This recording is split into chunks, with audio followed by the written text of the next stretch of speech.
kita kemudian merumuskan kayaknya nasi goreng rempah ini belum banyak nih yang meriset gitu. Roda kan harus terus berputar ya Mas ya. Kita 30 September dinyatakan diberhentikan. Belum tahu juga nih tawaran itu seperti apa dan sebagainya. Ya udah, jualan ini kan bisa menghasilkan di saat ini kami masih belum ada kejelasan itu. Iya itu.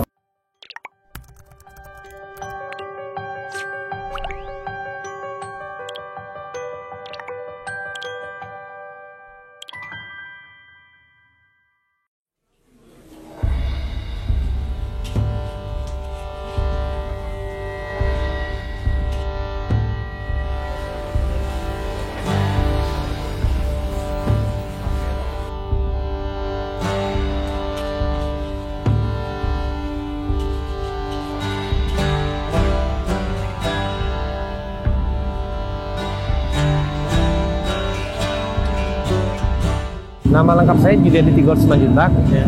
Sejak 2008 saya ditempatkan menjadi fungsional biro hukum di KPK sampai 30 September 2021. Saat ini saya mulai merintis usaha nasi goreng. Itu adalah usaha yang saya bersama satu rekan saya itu memulai usaha ini. Ya mudah-mudahan usaha ini menjadi salah satu sumber penghasilan yang kami bisa peroleh.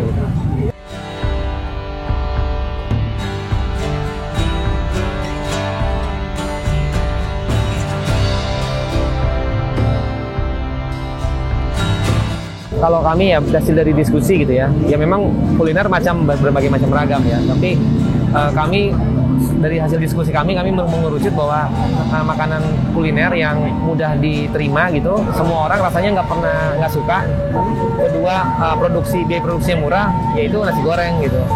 Kan nasi goreng ini kan sebenarnya sesuatu yang simpel ya, semua sebenarnya di rumah juga sering buat gitu. Tapi kan kalau dijual di abang-abang, rasanya beda gitu. Itu sebenarnya salah satu motivasi juga gitu. Kita harus bikin nasi goreng yang beda dan rasanya yang harus enak dibandingin yang lain. Di rumah kebetulan ada yang bantu-bantu kan, biasanya itu aja yang masakin gitu. Tapi kan kita mencari formula yang beda tadi gitu kan. Ya itu tentunya harus saya lakukan gitu. Jadi disitulah mulainya kenapa saya senang masak gitu.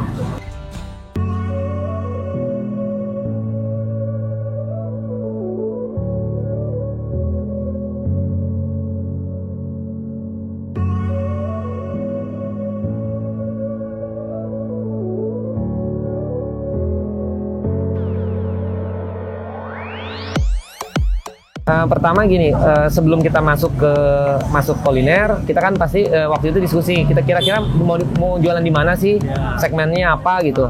Nah kita memutuskan kalau kita modalnya terbatas ya tentunya kita jualan di pinggir jalan begitu ya, di makanan-makanan jalanan. Nah di mana tadinya kita berpikir di lingkungan tempat kita sering beraktivitas itu di kampung sawah. Nah artinya kan dari segmen pasar segala macam udah kita lihat ya kita harus masuk juga nih. Oh makanan nasi goreng berarti kan kita harus melihat pangsa pasar yang lain, pesaing yang lain.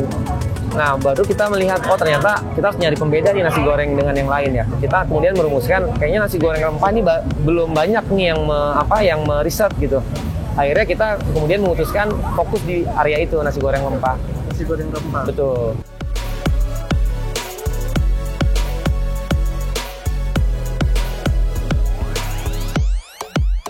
Saya 2 bulan itu riset tuh untuk nyobain segala sesuatu menu yang ada di platform media digital gitu ya, media sosial. Saya cobain. Ya pertama yang saya jadiin kelinci percobaan ya tentunya keluarga gitu, anak saya. Kan kalau anak-anak kan biasanya dia kan lugu ya, jujur gitu kan.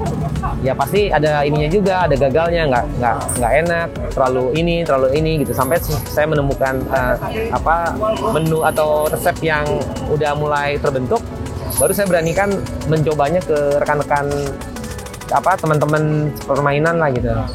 Ternyata mereka suka gitu. Ya sudah, baru kemudian kami memberanikan diri untuk mulai usaha. Ini kan kita kan jaraknya kan lumayan jauh ya, jadi kita sih hanya ya mengandalkan di lingkungan sini aja sih, nggak sampai sejauh itu.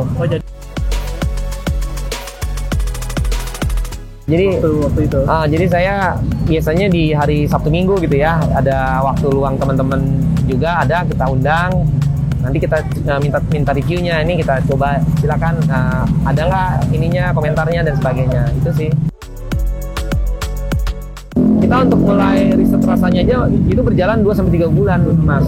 Jadi ada yang kurang ininya, ada yang ininya nggak apa, kayaknya kurang kuat, ininya nggak apa, ini terlalu kuat jadi nggak enak dan sebagainya. Baru di bulan ketiga itu kita memberanikan diri untuk memulai.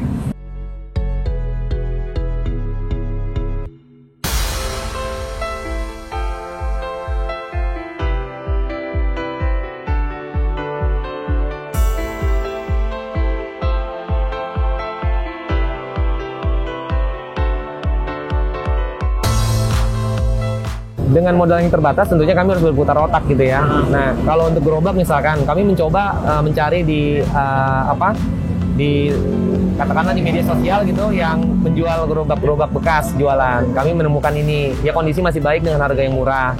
Untuk kursi dan sebagainya, ini kebetulan om tempat di sini suka melakukan kegiatan pembuatan senang dengan perkayuan lah gitu ya. Hobinya dia bikin-bikin kayak gini, jadi kami minta tolong om buat bikin-bikin ini.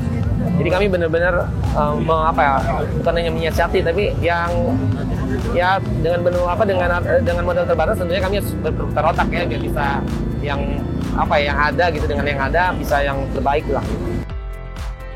Awalnya kami beli langsung ke pasar gitu. Kami mencari sumber pemasok yang harganya bisa memberikan harga murah. Tapi ternyata setelah kami berjalan waktu, kami menemukan di marketplace ternyata ada yang murah, ya kami akhirnya ini aja mencari yang lebih murah di situ, ya kami pesan gitu. Jadi sekarang bukan hanya di pasar, tapi di marketplace juga kami belanja. Dan toko online juga. Toko online, dan sekarang kan dengan adanya kemudahan gratis ongkir dan sebagainya, itu sangat membantu kami gitu.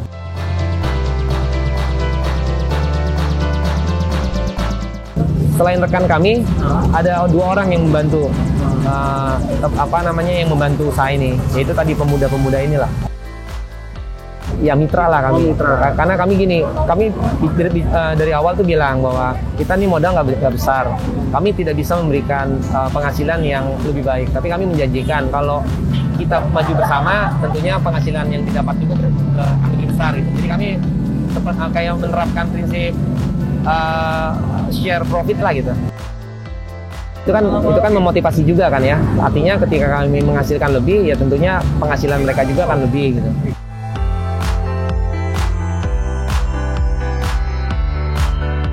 Kami ini kebetulan juga menerima PO ya. Jadi kantor, karena itu tadi kan dibantu oleh kerabat, keluarga gitu yang membantu pemasaran gitu. Akhirnya ada satu kantor memesan 80 box, 70 box gitu. Ya itu menurut kami sesuatu pencapaian juga gitu, bisa menerima sebanyak itu gitu. Untuk ukuran kami yang masih baru ya. Sudah gitu, cuma tadi kami ternyata masih perlu membangun infrastruktur dulu ya. Artinya kami nggak mau juga gitu pesanan terlalu lama menunggu, kan tidak baik juga buat khususnya konsumen maupun mitra yang akan mengantarkan gitu. Jadi mungkin dalam 1 minggu ini kami akan melakukan evaluasi kira-kira apa sih kekurangan, untuk kemudian kami harus memperbaiki itu sehingga pelayanan bisa lebih cepat lagi gitu.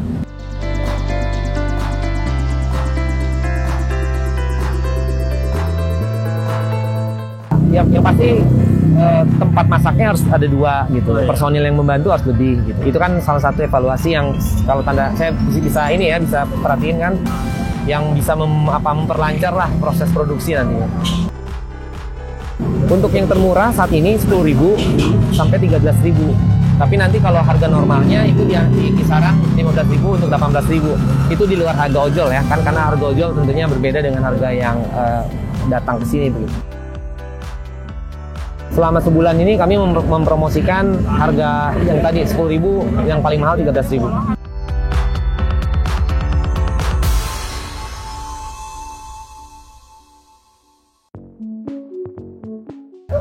Ruko ini disewa oleh kerabat yang mitra saya gitu.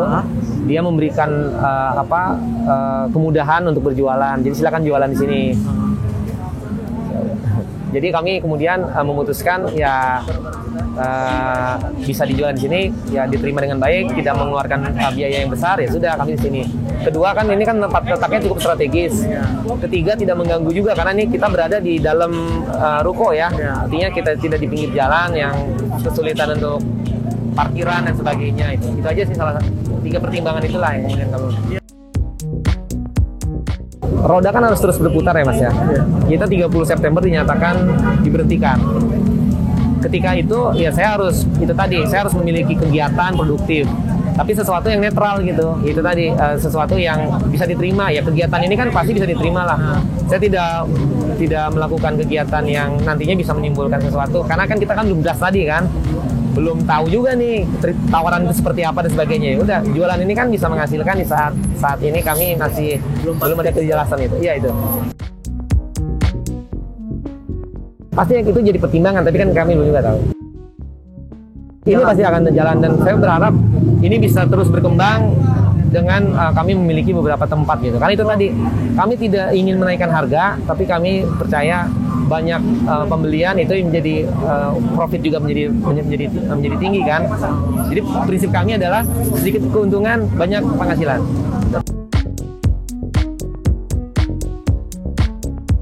Ya dukanya pasti ada, satu hari penjualan tidak ada, apalagi khususnya kalau hujan gitu ya. Nasi harus dibawa, nasinya tidak baik, ya kami harus buang gitu untuk menjaga kualitas. Itu aja sih suka dukanya mungkin yang dialami juga oleh para kuliner juga itu. Pertama ya membuka peluang kerja oleh yang lainnya gitu kan. Kan yang ingin bergabung banyak, tapi kan kami juga memiliki keterbatasan. Tapi dengan kondisi seperti ini mungkin kami bisa tarik dulu ke sini untuk membantu kami.